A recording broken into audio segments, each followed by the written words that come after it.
Guys, welcome to Code Blue. Welcome back. Welcome back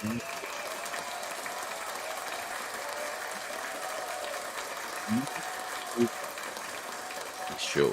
Now, I have no answers. All I have is questions. Now, LinkedIn's been buzzing, social media's been buzzing a little bit on some of our processes and practices. Now, I want to go into a couple of the questions that you guys may have answers to. Now, leave your comments. I will respond. I definitely want your guys' interaction on this show. So make sure you let me know if I'm wrong or if I'm right. So shout out to my brother Jesse, probably in traffic right now. But hey, we're going into the hot topics. So I have a couple questions, but let's not forget that intro. But hold up. Before we go into the intro, I have one little thing, one small baby little teeny weeny.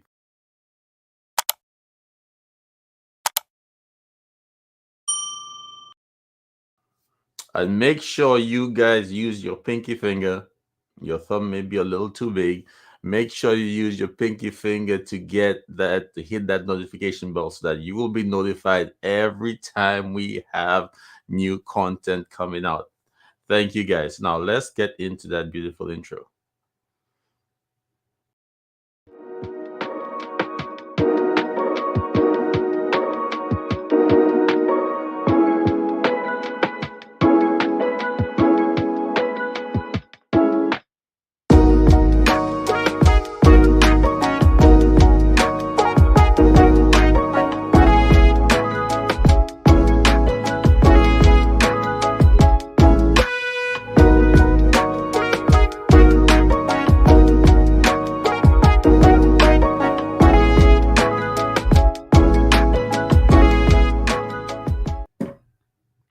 Yeah, so guys, so this industry has a lot of rules, regulations, standards, how you put it, right? So now we follow a lot of these standards on a day-to-day basis. But sometimes there are written instructions that simply don't make sense. And I'm not saying they're industry standards or not, but they simply do not make sense. So we're going to go into some things I think don't make sense when you look at it.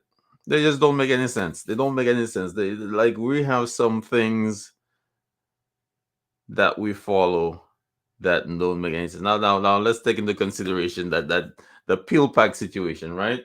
So some pack manufacturers saying you can't put the lumen in the pill pack. So can somebody leave in the comments? Let me know how does that make sense? How does like what's the reasoning? Like, what's the? I don't want to hate it. Didn't do the market testing and all that stuff. Like, what's the real reason? Like, make it make sense. If there was a life and death situation, would you use? Would you pill pack aluminum? In a pill pouch that didn't recommend it. There are simple things in the industry that simply do not make any sense. Extended dry times. That's another thing. Like,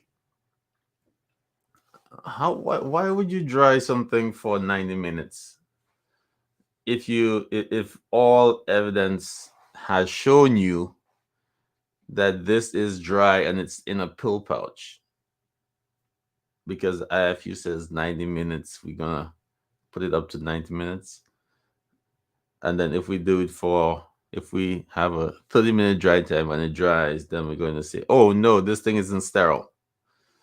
I'm not here to complain, but I'm just here to ask the simple questions. Why do we do those simple things? 10-minute sterilization times. Why? Especially if the IFU says 4 minutes. We're gonna just turn the dial up to 10 minutes and make, just a little, just kill it a little more, kill it a little more, not all the way dead yet. Just gonna kill them, kill the bad ones. The good ones are dead. We're gonna just kill the bad ones, kill the bad ones at 10 minutes. Yep. Then we're gonna dry the drops at an hour and a half, 90 minutes, 2 hours. Yep.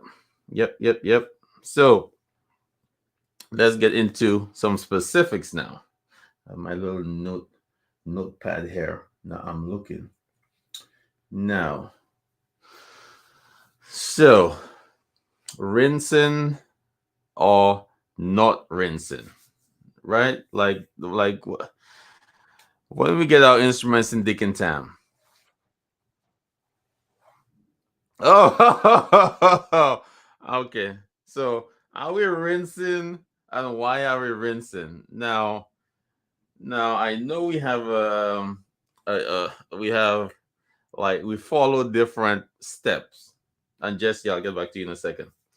I know we have different steps, right? Now, and a lot of those things could be departmental procedures or processes, right? Now, okay. So now I had a conversation earlier today.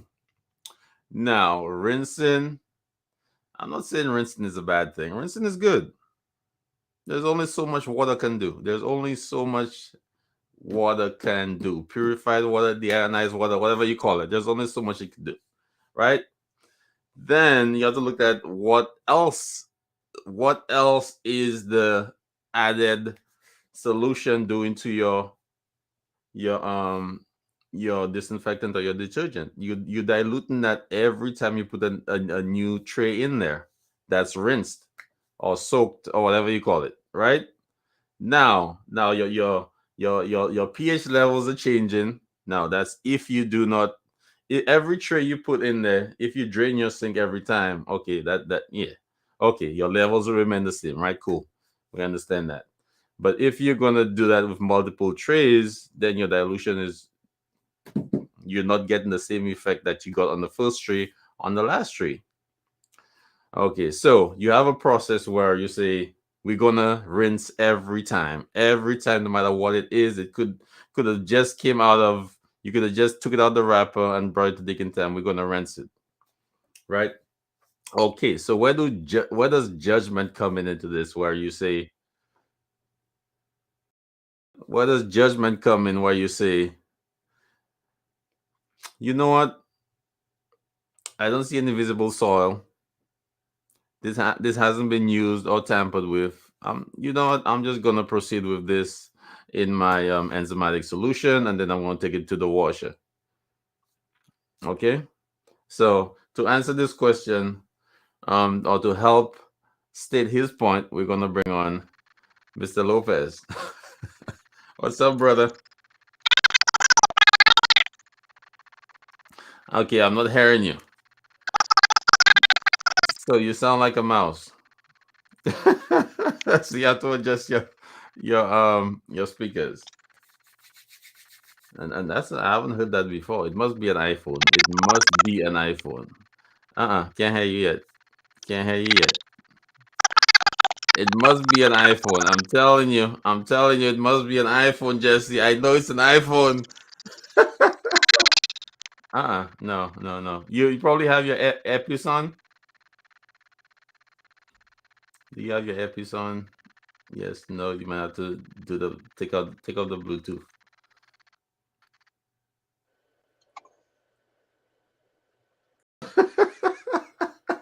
I'm not an iPhone hater. I just like, it's like it's a fruit. It's like it's an apple. Like it spoils. Um, I can't hear you yet, brother. Not yet. Not yet. Oh, you can hear me? Can Oh, you can hear me? Oh, guys, leave in the comments. Can you hear Jesse? Just put in the comment yes or no. I don't know if it's on my end. I'm not an iPhone hater. iPhones just mess up more often. That's all I'm saying. The GPS is good, but that's about it. Um, Jesse, hold up. So Jesse, can you disconnect your Bluetooth or shut down and shut? Oh, nobody, no, they can't hear you. Mm-mm. T- Switch on, switch off. Take off the Bluetooth. Um, Go back out, come back in. I'll bring you right on. Let me make my case. So while Jesse getting this stuff together, so no, can't hear you yet. Maybe you might need to turn off. Say it again. I thought I heard you for a second. Mm-mm. Um, Let me see, Jesse. Let me turn your mic off. Turn your mic on.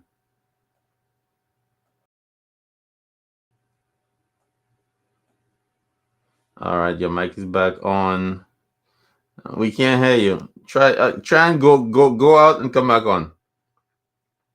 I'll kick you out and come back on. Come back up. All right. So when you always have when you have something valuable to say, this crap always happens. No, he has an iPhone. I know it's an iPhone. I know it's an iPhone. Trust me. Those iPhones always give problems on lives. They always give problems on lives. They don't work. They don't work. I got an Android here. Google Pixel. Anyway, so it hasn't filled me yet. So like rinsing. Like when do we give oh, he's back. Oh, now I can hear you. Oh, now I can hear you. Can you hear me now? Yes, sir. Yes, sir. Okay, all right, we good, we good. Yeah. I can hear Yeah, myself too, yeah. but I can that's all hear right. myself too, but that's all right. Okay, all right. Yeah. So what's with this Yeah. So rinsing what's thing? what's with this rinsing thing? So All when right, are so we what's up? gonna What do you When are we gonna um give people give the people option the option in the decontamination in the area to decontamination assess area to the assess soil on the the instrument soil on the to instrument determine what to processes they're gonna determine use what on it? processes they're gonna use? we're not going to give them the option because we're going to standardize stuff. That's why. Why are we gonna stand it if we Why are we don't need gonna to? stand it if we don't need to? Because we have to. That's what we're all based on, right? That's what our whole process in the industry is standardized, right? We want everybody to be able to duplicate the same process. That's the whole process of verification, right? They validate a process, we verify a process. When we start deviating from those, that's when we start getting the inconsistencies in our process. From the beginning of time, if I'm not going to cuss online, but when you wash your butt, when you wash your butt, you're gonna put some water on it first before we put some soap on it. So you're gonna rinse your butt first before you put some water on it. That's the principle of cleaning anything that you clean. Your dishes, your car, your clothes. It's water, and then it's soap. How do our washers, automated washers work? The first cycle is the rinse cycle, right? Those Mm-hmm. instruments go in picking. Those instruments go in by the IFU, supposed to be free of visible soils when they go into your washer disinfectors, but it still does a rinse cycle first, right? So why aren't we mimicking this in our sinks? True. You True, got a true. point there. I'm You not got saying a you're point wrong. there. I'm not saying you're wrong. I'm saying there I'm there saying there are other ways to go there are about the other same ways to go process about the same process There is. with We the can do. same We can. with effectiveness. We the same effectiveness. No, no, no. I'm gonna doubt with the same effect in this because I can look at a loaner and be like, wow, this loaner looks really, really clean. I don't even need to do the manual process. Just throw it right into the ultrasonic. I can do that. Can I? Hmm. Do I have that option of assessment? I shouldn't because my IFU says that in order to do the automated process, the manual process has to happen, regardless of where it comes from. Okay, even if you clean it at another facility and it enters your facility, the process is that you start the cleaning process from the beginning.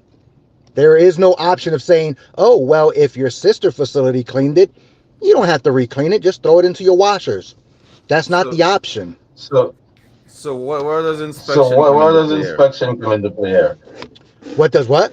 Inspection come into play? Inspection come Where into do you play? give Where do a you give technician, a a technician, professional, the a opportunity to professional the make a opportunity decision? to make a decision?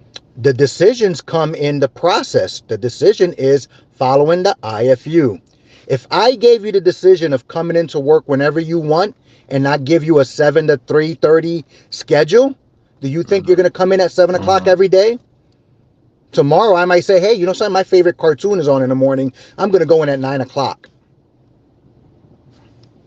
You got a point there. You got Standardization. a point there. I We, would come in a I little would come earlier, in a little earlier, but we have to or you look can at. come in. but we have to look at. You can come in earlier, but are you but are you going to be effective in every aspect? Like, how do you know that coming in earlier is going to be beneficial to the team, or coming in later is going to be beneficial to the team?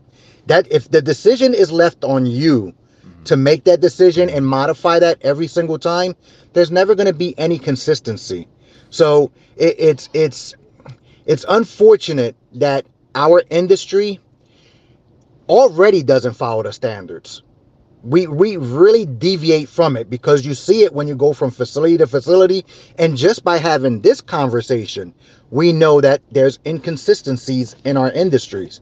We're trying so hard to try to get to that standardization, but we're not going to get there if we allow choices to be made by the technicians, and many of the technicians that have been in the field for a very long time, and even newer technicians are a little wet behind the ears sometimes and think they know it all. Oh, well, this doesn't look dirty, or this doesn't look like there's a problem. Let me just skip this step. We have that problem all day long with flexible endoscopes. We have that problem all day long with loaners. I still stand to this day. If a shift has 30 loaners that come in and you only have 4 washers, there should be no way that you complete those 30 loaners in that one shift. So true, so So true, true, so so true. true, So so true. So so Garrett, the so echo is Garrett, the from echo is from Jess's side. So Jesse's side. let's see, do you have So see, extra do you speaker have on? a extra speaker on? Let me. No, I don't think I do. Let me see. Hold on. Let me try and let me see. Can you still hear me now? Yeah, can you hear me? Can you See, hear now me? I can't hear you at all. Oh man, Let me can you see hear me now? something. Can you hear me now? Can you hear me Let me now? see. Let me see. Let me see if I can do something here. Can you hear me now? Can you hear me now? Can you hear me now? Can you hear me now? Can you hear me now? Can you hear me now? Can you hear me now? Can you hear me now? All right. What about now? Yeah, can you hear me? Can you hear me? Yeah. See, I. Yeah. Oh, oh, Garrett, you see what you did? You see what you did? You see what you did? Okay, Jesse's back. So hopefully no echo. Yeah. Yeah. I Hopefully no keep. I keep echo. losing you. Can you hear Still me? an echo? Yeah, I can hear you. Oh, no echo, no echo. Okay. Okay. No echo. All right, good. Good. Good. Perfect. Good. All Thanks, right. Garrett. Cool. Cool. Cool. Appreciate it. Appreciate it. Appreciate it. Because I have to do the I have to do the TikTok and YouTube and YouTube content. So Yeah. Yeah. Yeah. so okay. So what how do we get improvement if we're not creating room for what's the word I'm looking for for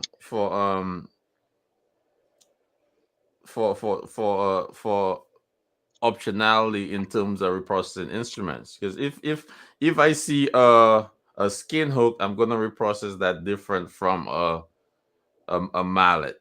Like you have You, choices in terms of the types of instruments. So why would we want to no. fine tune that all the way where persons do not have the choice in terms of how you're going to reprocess the instrument? We're already giving them choices. You have options.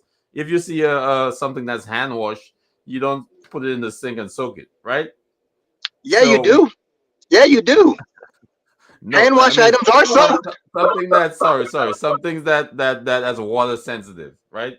So Okay. you won't So just that's a whole different process, right? right. It's a whole different process, but you have We an don't. We don't. option. We don't have. No, we don't have an option. But If there's a hard if I stop. say, Mhm. go ahead. There's Go a ahead. Go hard ahead. Go stop ahead. I'm gonna let there. you go. There's Go ahead. Go ahead. there's a either or. So if this is this way, you do this. If this is that way, you do that. Why can't we build Hmm. that into our steps and help educate Because persons on what to do? no, because again, you're not. We're talking about that education, but you're also giving them that option again to deviate from that education. You, when we talk about hand wash items, okay, you have a choice. Okay, let's put it out there. A striker drill. Okay, we know it can't be submerged. Okay, or system eights and lower. I'm sorry, system eights and lower. They can't be submerged. So we have to clean over the surface of the water. We have no options there. There is no option. There is no, well, I think I can clean it better if I soak it. No, Mm-hmm. you have to clean it over the surface of the water. Now, the option is you can be uh, uh, do it the hard way by cleaning every crevice with a toothbrush, Mm-hmm. or you can use a sponge and get a large surface cleaning. There's the options that you have. Which one's going to Mm-hmm. be more efficient? Where are you going to train at? You're going to say, I want you to clean this efficiently. So you're going to give them the tools to efficiently do it. You want consistency. Why is automation so considered? Why is mechanical cleaning considered superior to manual? Because there is no option.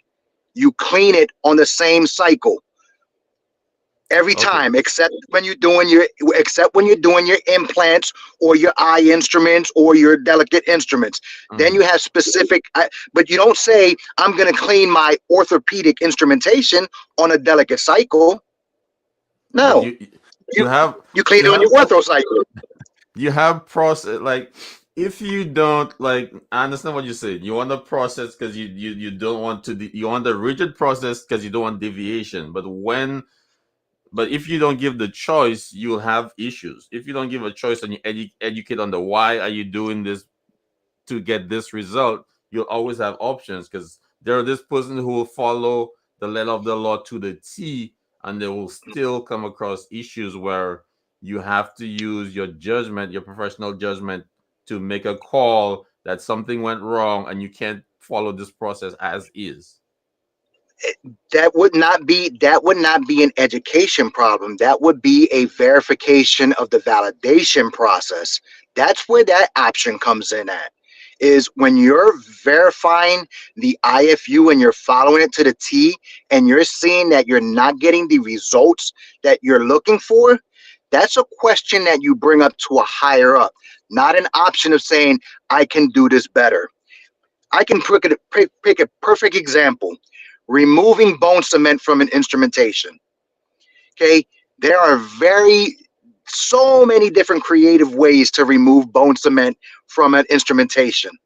Mm-hmm. One of the ones is use a stainless steel brush or use another instrument to pick it off. Okay, Mm-hmm. those two options leads to, if you're doing it incorrectly, damage to that instrumentation. Mm-hmm. Neither one of those options are in the IFU. Oh, you know what? Okay, Let me put some. Oh, hold on. I have so many comments there. Let me put some of the comments on there. Just keep talking. please do, please do. And I'll just go back from the beginning. Yeah, just keep talking. Just keep talking. Just keep talking. I'm just putting Yeah, them on. it's I was it's reading myself, but I'm like, oh, I didn't put them on the screen. All right, so let me. okay. Yeah.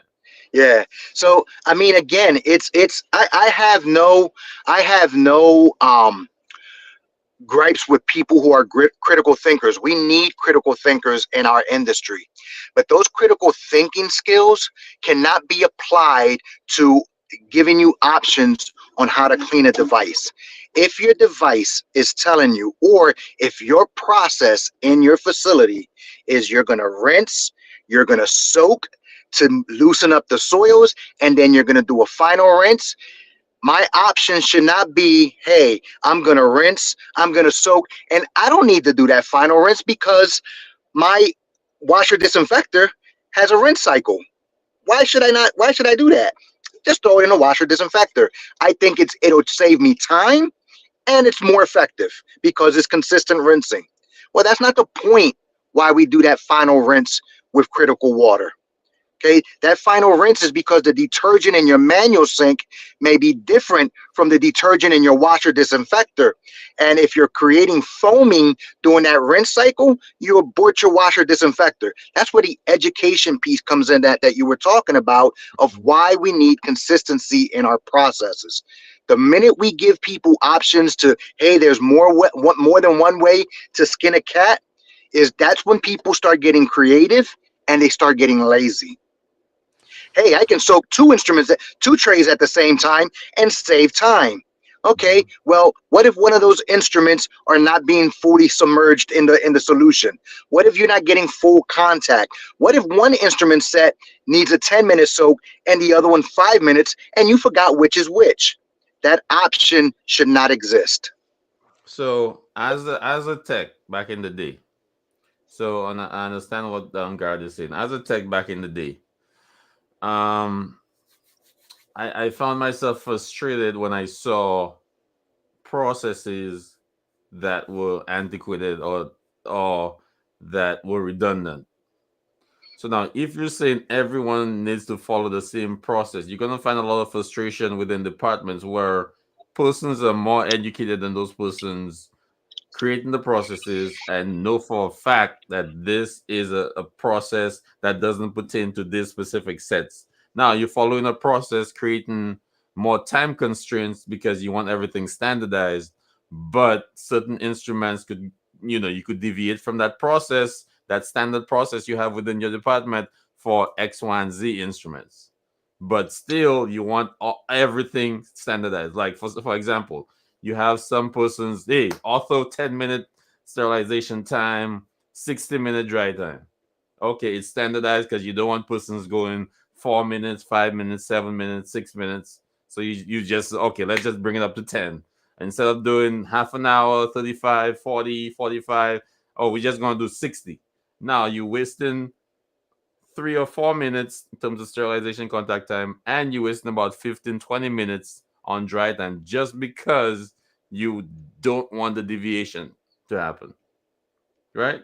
Now your department is suffering because, hey, we standardized, but some of these processes are just not killing us in terms of time. But again, when we're thinking about patient safety and consistent outcome, okay, time shouldn't be that factor. Okay, if you're correctly staffed, if you're following a correct staffing model, then time should never be an issue. I've worked at a department where we were perfectly staffed, and no matter how many trays we had in decontamination, no matter how many trays we had in the prep and pack, we were given the time to do the correct processes, take our time and standardize what we did. And we never felt the stress, we never felt the pressure, and we never fell short in delivering for the OR. The problem is that everyone wants to do things faster with less staff because they think automation or deviating from processes are going to make the process faster. It's going to make it flawed. When you start deviating from processes, the inspection point of it is that much more critical, and you need to put more quality into that inspection point. If in a perfect world everything was standardized, think about decon. If decontamination was always consistent, that we knew that every set came out of there spick and span clean, do you think we would have to spend as much time on the inspection piece of prep and pack? What's the whole Yes, point of the yes, inspection? No, you wouldn't. You would yes, be you spending would. more time. You would spend more time with function testing and getting the test accurate. But inspection for cleanliness, we wouldn't have to do. We wouldn't have to do if all those processes in decontamination were as they state that they should be. Because Yeah. there's people that swear that the washer disinfector, no matter how dirty an instrument you put in there, the washer disinfector is supposed to do its job and bring that instrument out spick and clean. That's not going to happen if you don't do your manual proper, your Yeah, process. exactly, exactly. So then you still have that human factor. Are you going to clean those five suctions and miss that sixth one? You still need that manual inspection. You still need Oh, that but because you still have the human factor. Yeah, you do. But you know why?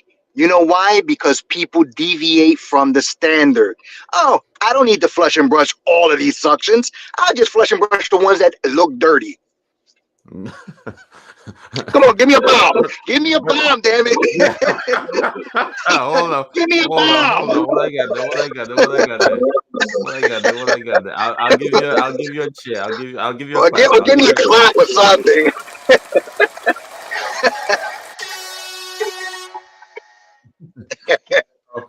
Yeah, so Rewind. but people make mistakes though. People make mistakes. You have to account They for the sure human do. error.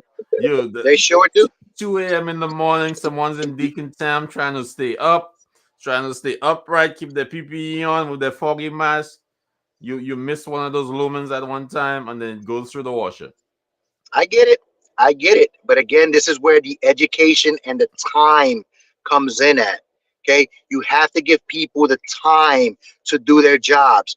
How much? I mean, again, we always talk, son, I just did a video that I'm going to post up on our industry and our standards. Every time we do a process improvement, we always talk about how we should always go above the standards. Let's Mhm. not just meet the standards, let's go above the standards. But what does that actually mean? Are we really Exactly. ready to go above those standards? Because to me, if you're going to go above the standards, then my process is right there. You take every instrument and you treat it the same way, regardless if it's grossly soiled or there's no visible soil. Okay, you don't deviate from that. But if we're just doing the minimum safety and the minimum quality, then I say, something, this instrument doesn't look dirty. I'm not going to brush it. I'm not going to soak it for the 5 minutes because that's a waste of time. Or this instrument was brought to me. There's still indicators in it. There's still a liner in it. I'm going to take the word of the OR that it wasn't used. And I'm just going to go ahead and sort it out. Give it a quick little rinse. For matter of fact, the heck with the rinse. I'm not even going to soak it. I'm going to throw it in the ultrasonic because, wow, they're still nice and shiny. That's the option that you're giving text because guess what? We see it without giving text tech the options now. If we turn our backs on our technicians and we don't guide them properly, they will take shortcuts.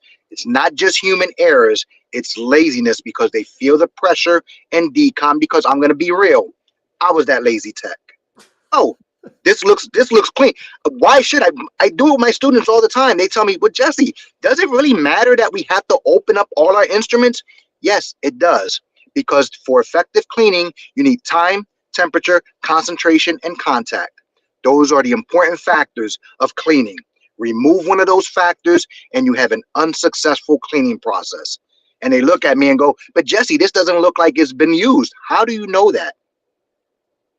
Cleaning is the removal of visible and non-visible soils. I say it all the time. I can grab a spoon and put it in my mouth, lick it clean, and give it to you and be like, that's a clean spoon, Denard. Go ahead and eat from it. Heck no. Um, Exactly. but but Exactly. but a lot of and the thing is that when people talk about multidisciplinary teams, a lot of people leave out the technicians who are actually doing the work.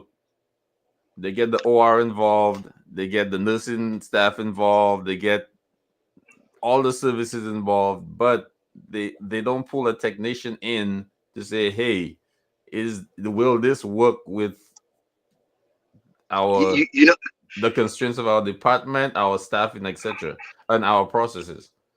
you want to know why?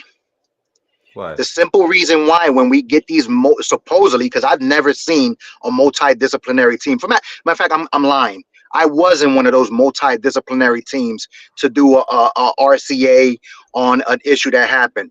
Because most of those multidisciplinary teams are filled with managers and directors, and when they pull in the little technicians, we're Mm, shut down. We have no say. We don't know what we're talking about. Okay. The decision comes from management and leadership. And a lot of technicians are afraid to speak because they're afraid of retaliation. So when that multidisciplinary team comes up and they do pull in a technician, it's more of a listening session. Okay. true.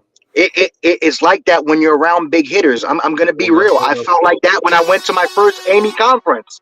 When I went to my first Amy seminar, that's how I felt. I felt like a little fish in a big pond because there was some big hitters there speaking, and when the little pond when the little people speak, it Mm. wasn't no attention really. It was more of a, what are you talking about? Okay?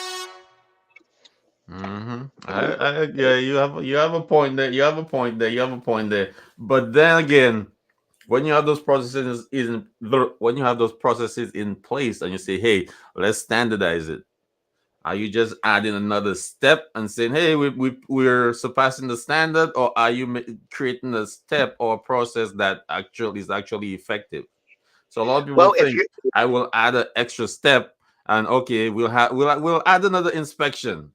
It'll be better. Or we'll add another soak, or we'll add another rinse, or we'll add another thing, or we'll buy another piece of equipment to do visual inspections, or we'll buy a bunch of boroscopes, and this will make, you know what I mean? Like, I well, don't well think there is enough validation within departments to see what actually works. Because I know some places with little to no equipment, standardized equipment, that in today's world, the scopes and everything else, and the infection rate and the level of cleanliness when they have inspectors come through is beyond most of the larger facilities. So. and that is true. And again, it all comes down on following the again, remember, our standards are the minimum quality and safety. As long as you follow that, you have success. But when we're trying to go above those standards, yes, we're adding steps. If we're gonna say, hey, you know something, our visual inspection of all of our lumen items, we're gonna do with a boroscope. Mhm, It takes time. Okay, mhm, it's not an easy process. mhm, But mhm, is everyone gonna follow it? People that's been in the industry for years are gonna be like, I've never had an issue. So why do I have to add this quality step in here? What difference mhm, does it make? But if you've ever looked at a lumen device with a borescope, especially shavers, you get a wake up call. Damn, I've been sending this up like this all the time without knowing what's in there. Same thing with loners. You look down a lumen of a loner with a borescope, you're in for a surprise. mhm. But where's the infection rates at? Right, Where's right, where's true, the issues at? So is true. it is it that our processes are not good enough, or are we just making a big deal about things, trying to get more money spent in the industry? Because because you break a borescope, there's no replacing it. There's no fixing Yeah, it. it's It's a done. replacement. It's a It's done. replacement. How And much there, those cost now? Like a 2 grand, what two was to that? three. How much those cost now? Like 2 to 3 grand. 10 grand. Oh dang! 10 grand. I thought it was And that's coming just down. no, and that's just for the fiber optic part of it. Okay, Mm, that's not including the video monitor and the screen. It's just the little fiber optic part of it. 10 grand. And let me tell you, we've had one in our department for 6 months, for a year now. I'm sorry, for a year, and I've replaced 7 of them already. whoa, jeez. They are easily damaged, and again, it's because we're trying to do a better practice and make sure that we're not sending anything with any rust inside, with no bio burden. But again, before we had these boroscopes, did we have any infection rates and any issues? Again, do we overhype what we actually do for a patient, or are, again, another tool, cleaning verification? That's the big thing now. Should we do cleaning verifications coming out the Mhm, washer? How we're mhm, gonna do this? Every set, every instrument, every hand wash item, that takes time and money. And again, what is it going to show? Because if I'm just using a specific soil test, I'm mhm. only testing for proteins or carbohydrates or fats. What about the other dangerous microbials or soils that we possibly miss with just testing with one soil. And then the thing is, well, how do you, if our infection rates were low before we started and they're the same after this, wouldn't you go back down, or would you keep Well, see, the the new whole problem process? with the whole problem with that is that once you go up and you Yeah, make it known that you go up, there's right. no coming back, brother. There's nothing like it. Once you have those boroscopes, it's always a up. Can you update us on the boroscopes? Exactly. And Right. again, you're saying, okay, I'm going to use a boroscope for my lumens, but do you have a boroscope that fits every lumen that you have? And then Uh-huh. what's the policy for the ones you can't go down? Do I make those disposable? Now, Hmm. now you're adding another cost. There's let me tell you something. Devil's advocate, you have to trade in one for another. So when Hmm. these places or these facilities are thinking about, hey, I'm going to go above the standard. I'm not going to meet the standard. I'm going to go above the standard. Are you ready for what's coming? Are Hmm. you prepared for it? Can you educate and keep it going? Because let me tell you, I got to pretty much crack a whip to make my technicians use a boroscope because it's just time consuming. Hold on, hold on, It is hold on. Let me very put a time laughing consuming. here. So yeah. So like, and I think people don't factor the time in the processes. Like, if you have a culture of calling out, and you make a process where you create a process where you need 6 people on this shift to cover each area, to act to effectively, to effectively meet your process standards, you need 6 people. Now you have 3 people on staff.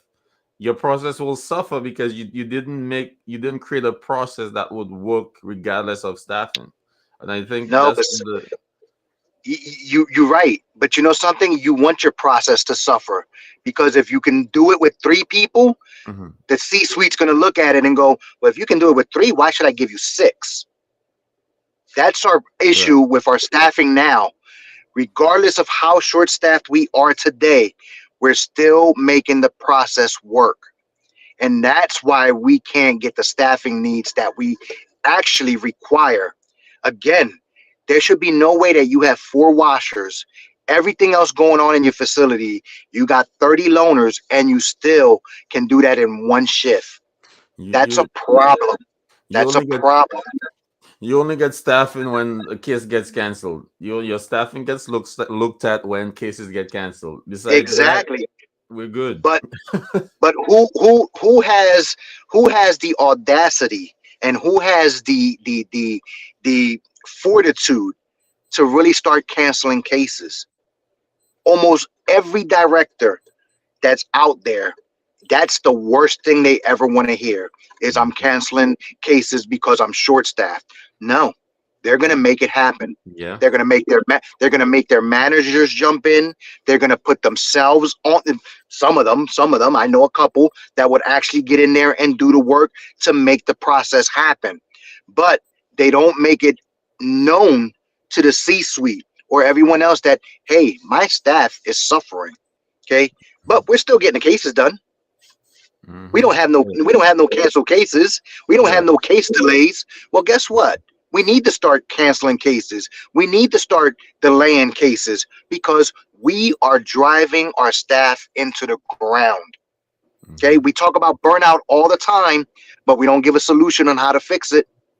We just keep pumping these cases out. Let's follow the Chick-fil-A model. How does Chick-fil-A keep their staff happy?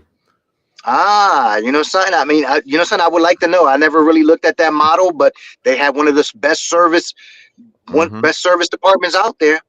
They Hmm. have one of the best service departments out there. Maybe because they get Sundays off. I don't know. You know But what I mean? some people get Saturday and Sunday off, and they're still upset on a Monday. So Yeah, that's true. That's sometimes true. you can't But please. again, I mean, you got to look at the staffing model. I mean, you got to look at, I mean, the shortage of staffing and the way facilities are staffing their department. Again, they don't want to give provisionary students a chance. They don't want to bring people in to give them that chance to get into store processing. They don't want to take the time to train and educate. They don't have the staff to train and educate because preceptors, again, they're like, look, I'm not getting paid enough to do this either. So it all Hmm. comes down. If you have a fully staffed, I read something today earlier that when staff is stressed out, or when issues arise, that's when complaints start coming up. Okay, that's when they start complaining about pay. That's when they start complaining about Sally doesn't do enough sets. They start complaining about not having their PTOs or weekends. But if you're fully staffed, and again, I've worked in this environment, so I know I've been in both. When you're fully staffed, you don't care about the money because the work is easy peasy. You're Yep. given the time to do your inspections, your function testing. You're given the time to replace those broken instruments. You're given the time. You have the stock to look for those missing instruments. Everything. The OR is sending down stuff that's already pre-cleaned. It's beautiful. It's a beautiful thing when you're fully staffed. But when you're short-handed, severely short-handed, like most of these departments are, the stress level is horrible because the work doesn't slow down and the cases don't slow down. They're And, still pumping it out. and I think one of the issues is strategic process improvement. You will get some departments where they try to improve on a grand scale when the staffing isn't isn't there. Like, no, we're gonna get all this extra stuff, or we're gonna put all these extra additional processes in place, but our staffing isn't there. Then the staff gets your team gets stressed out. Yeah, exactly. You put in 5 QAs. You added a sonic, which we didn't do before. You added 3 sonics. That adds 5 to 10 minutes. Then you change in the process for two, and I'm not saying it's wrong.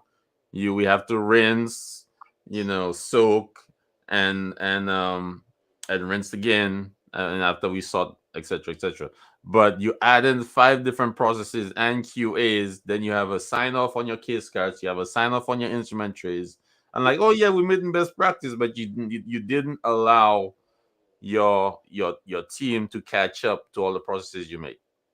You know, like, And that's true. I mean, think about it. Just adding an extra case cart, an extra cart washer in your decon hmm greatly improve. It greatly improves, stops the backflow. But who's unloading it on the other side? right, The same one person that was doing one, but now you're right. doubling up that work. The You don't same even person, think about that. the same person doing instrument trays have to stop that tray, empty the cart wash, put those pans on the rack, and push Yep. that back through. So Yep. And now then you're you're looking at, hey, where's your production at? Why aren't you producing? Do you realize that I'm doubling up on my work over here? It wasn't right, one pan, wasn't one cart coming out. Now it's right, two carts, and now they're steaming hot. So I gotta wait. They don't right, think about that process. They just think, oh, this is gonna improve the flow really right. good. Yeah, it will, but you need the staffing as well.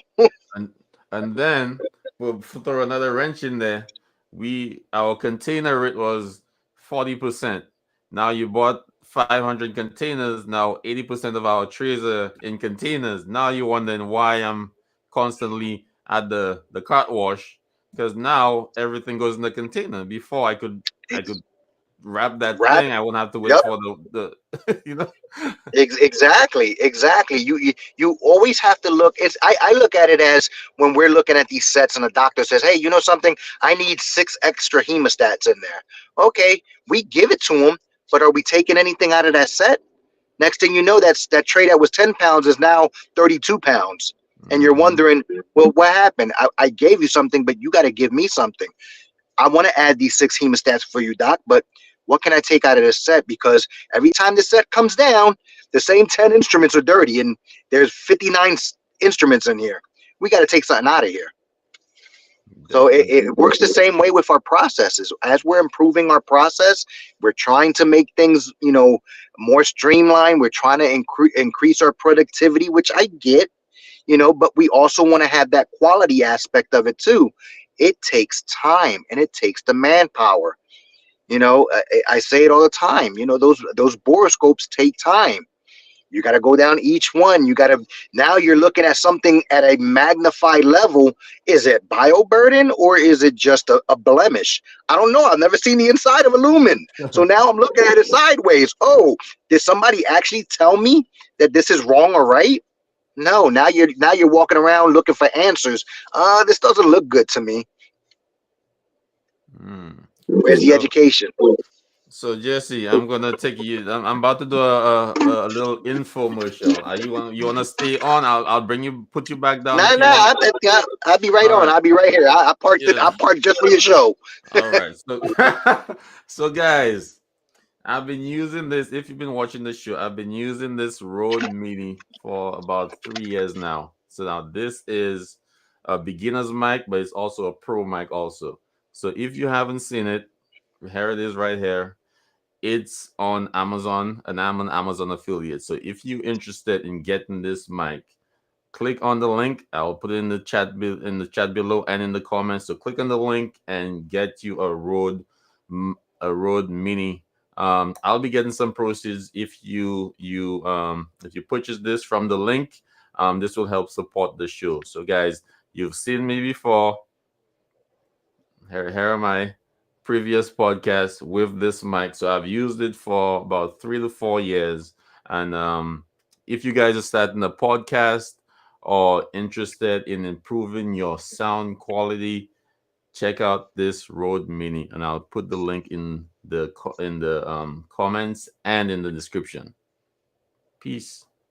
All right. Awesome, awesome. So that's my little promo here. Cool. Um, So guys, please support the channel. Now, Jesse, back to you. Um, Yes. so so um, we were talking about processes. So now, and I know it's kind of tough, especially coming into a certain into a new space. You want to improve everything, and you've done it. I've done it. We've come into a new space, and everybody, you get the 20 complaints. Well, the washer's too slow. We have too many trays. We wrap too many items. Too many pill pouches. The process isn't good. My other place, and that's your technicians telling you that my other place we didn't do it like this. This place doing this so long, takes so long. We could do this like this. And then you have to kind of balance, what do I need to change right now to improve the processes? I know my long-term goals, but what can I change right now that, based on my staffing model and based on the equipment I have, it won't upset the apple cart? Yeah, I'll brag and boast, hey, I changed this, that, and the other, but my team will be struggling because they can't keep up because nothing else changed. You see what I'm saying? So how do we balance that? How do we balance? And I think a lot of managers, supervisors have issues balancing that because they want to please the C-suite and the OR. So like, okay, we're gonna change this to push out more trays, but then your team is hustling and struggling because, hey, we're doing more work here, and then you add in more time. We don't have the equipment that works, so we're basically struggling, and that's when you get the burnout. Yeah, and that's completely realistic. But part of that improvement to processes or even changes within your facility has to take time. It can't be something, unfortunately, as technicians, we always want the changes right now because we've experienced it and we think that one process can transfer over to a new facility or from one shift to another. Hey, this process here, this is how they take their PTOs on this shift, or this is how they take their vacations on here, or this is how this process goes at the facility down the street. Or I went to the HSPA conference and we heard about this great process that we want to try here. You just can't. It's not an on and off switch. It doesn't work like that. You have to look at what your processes are. You gotta, if you truly know how your department looks, you have to look at the data as to, okay, what is my input, what is my output on my processes throughout every point in your process: decon, prep and pack, sterilization. Because a process change in one department or one area is going to affect the other. Okay, like they say, stuff rolls downhill.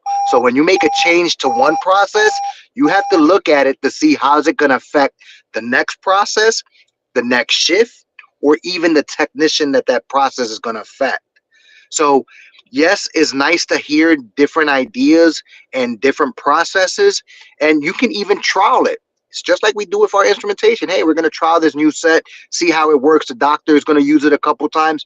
We can trial this process and see how it works. But if it doesn't work, we got to go back to the old one. I can't guarantee that this process is here to stay. Or, even when we get new stuff in our industry, think about it. For years, type 1 indicators were the indicators to use only in low temperature sterilization. We now have multivariable indicators, and those are telling a whole different story. A lot of people jumped on it, including myself. And when we looked at our processes, we were like, wow, something's wrong. We were quick to blame the indicators, but it's our process. Now Mm. we have to figure out how to make this work, because now this tells a whole different story. We always have to evaluate what we do with our processes in order to make them work. We can't always say we're going to do something, abandon ship, or we can't jump on every new technology that comes out Oh, that's refreshing hearing Jesse say that. there. We can't jump on every new technology because I have my No, opinions on some technology that's out right now. So no, I wouldn't go. and I definitely, I'm the same way. I mean, again, I'm always hesitant when it comes to new technology, and I love technology. I love it. I love to play with it. I love to try it out. But again, it doesn't always work. It doesn't always work. So true, so true. Um, boom. I'm just sharing this link here Yep. on the See, platforms, just making sure everybody has it. And my next one will be on YouTube. So Jesse, brother, thank you so much. I know you're out in the cold. I hope your car is running because nah, it's we good. We good. so. But thank you for coming on, brother. Thank you for Um, having thank me. thank you guys for viewing. Thank you guys in the comments. Appreciate it. I hope you like the new platform, and we'll try and bring you some hot topics every week. This is Code Blue, the new show. And thank you, Jesse, again. Appreciate it, brother. Appreciate the conversation. And people see us going back and forth, but I like it. That kind of makes my brain work. I'm like, oh, that makes sense. So let me think of something around that because I know I have Yeah, a point. And sometimes you almost confuse me. I'm like, oh yeah, he's right. Then I'm like, no. This is what I was trying to say. yeah, yeah. But It's all good. I like it because you don't get like there's no place you could have a serious conversation about the industry and not get pushed back and like, oh, you crazy, you stupid, No, oh, you. definitely. I mean, yeah, I mean, I honestly believe that this industry needs more of these conversations like this, because again, we all want everything to be black and white, but we have to be realistic of what our industry is really going through. And unfortunately, when we start just looking at things as, hey, son, we're just gonna listen to the subject matter experts. You know how I feel about that little title. We really, none of us are experts here. We're all learning. Everything that we base our processes on are all opinions. Just like you said, with our technologies and going through new processes, where's the validations? Where's the data showing that this is more effective than what we were doing in the past? We weren't having infection rates before boroscopes, and we're not getting infection rates lower now. What did we improve? All we And did is then spend $10,000 for each station, and I got 18 stations. uh, You know? remember remember to wipe down your boroscope, and your boroscope does, I think, has an expiration date too. Some of them have Yeah, yeah, expiration dates. So yeah, sir. don't have a boroscope in there for 5 years talking about we have one, and we do everything with it, so guys, pay attention to that. Like, you could be creating more problems looking for solutions. So Yep, um yep. and as Cat Williams says, the truth doesn't need motivation. Yeah, that's right. That's right. So guys, thank you. Thank you, Miss Lee. Appreciate it. Right. Uh, Once again, the group home said, thank you. Appreciate it. Okay. And tune in, guys, Wednesdays at 7. And I'm open to have anybody on to have a conversation. It's a conversation. Like no one's, gonna put you down or make you feel, that your ideas are not valid. So if you guys want to come on, just hit me up. Donata at sterilmd.com. And I'm coming out with some new products. I'll talk about it to Jesse on the other end. I'm coming out with some new products for the sterile processing um diaspora and families in general. We're gonna bring in some family friendly stuff for you guys. So Jesse, stay on while we All end this right. show. And so where's my outro at? Where's my outro? Can't find the outro. So guys, one more thing. Hold on.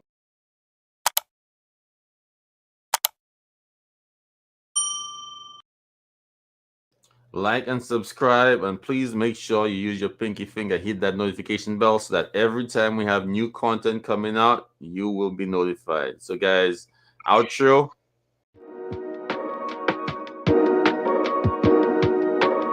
Hold up. Jesse. Outro. Peace. Yes. Peace. There you go.